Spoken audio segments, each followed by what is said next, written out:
കോൺഗ്രസ് പുറത്താക്കിയ രാഹുൽ മങ്കൂട്ടത്തിലിനെ പിന്തുണയ്ക്കുന്നവർക്ക് മുന്നറിയിപ്പുമായി എറണാകുളം DCC. രാഹുലിനായി സംസാരിക്കുന്നവർ നടപടി നേരിടുമെന്ന് DCC നേതൃയോഗത്തിൽ പ്രസിഡന്റ് മുഹമ്മദ് ഷിയാസ് അറിയിച്ചു.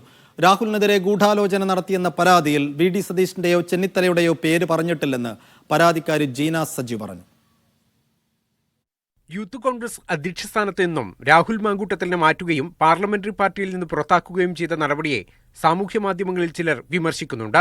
നടപടിയുടെ പേരിൽ രാഹുൽ അനുകൂലികൾ VD സതീശനെതിരെ സൈബർ ആക്രമണം തുടരുകയാണ്. ഈ സാഹചര്യത്തിലാണ് എറണാകുളം DCC മുന്നറിയിപ്പുമായി രംഗത്ത് വന്നത്. പാർട്ടി നടപടിയെ വിമർശിക്കുന്നവർക്ക് ആദ്യം ശാസനയും ആവർത്തിച്ചാൽ സസ്പെൻഷനും നൽകാനാണ് നിർദ്ദേശം. യോഗത്തിലുണ്ടായിരുന്ന I ഗ്രൂപ്പ് നേതാവ് ജോസഫ് വാഴക്കനും A ഗ്രൂപ്പ് നേതാവ് K ബാബുവും തീരുമാനത്തെ പിന്തുണച്ചു. നടപടിയിലേക്ക് നയിച്ച സാഹചര്യം പ്രതിപക്ഷ നേതാവ് VD സതീശൻ വിശദീകരിച്ചു. അതിനിടെ രാഹുൽ മാങ്കൂട്ടത്തിനെതിരായ ആരോപണങ്ങൾക്ക് പിന്നിൽ ഗൂഢാലോചനയുണ്ടെന്ന് പരാതി നൽകിയ ജീന സജിയെ കേന്ദ്രീകരിച്ചും വിവാദം തുടരുകയാണ്. ജീന യൂത്ത് കോൺഗ്രസ് വനിതാ നേതാവല്ലെന്ന് യൂത്ത് കോൺഗ്രസ് നേതൃത്വം വിശദീകരിച്ചു. രാഹുലിനെതിരെ മുതിർന്ന നേതാക്കൾ ഗൂഢാലോചന നടത്തിയതായി സംശയിക്കുന്നുവെന്ന് ക്രൈംബ്രാഞ്ചിന് മൊഴി നൽകിയതായി ജീന സജി മീഡിയ വണ്ണോട് പറഞ്ഞു.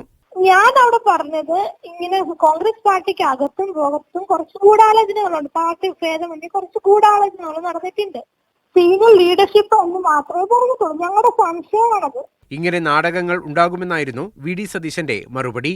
ഞാൻ വഴിവെട്ടി ചെറുപ്പക്കാരനെ സഹായിച്ചെന്നായിരുന്നു. ഈ ചെറുപ്പക്കാരനെ തകർക്കാൻ വേണ്ടി ഗൂഢാലോചന നടത്തി ഞാൻ രണ്ടുപേരാൾക്ക് ചെയ്യാൻ പറ്റുമോ? ഇതൊക്കെ ഇതുപോലത്തെ ഒരുപാട് നാടകങ്ങളുണ്ടാവും. ജീനക്കെതിരെ നിരവധി തട്ടിപ്പ് കേസുകളുണ്ടെന്ന് ആരോപിച്ച യൂത്ത് കോൺഗ്രസ് സംസ്ഥാന നേതൃത്വം DGPക്ക് പരാതി നൽകുമെന്ന് അറിയിച്ചു. മീഡിയ 1 കൊച്ചി.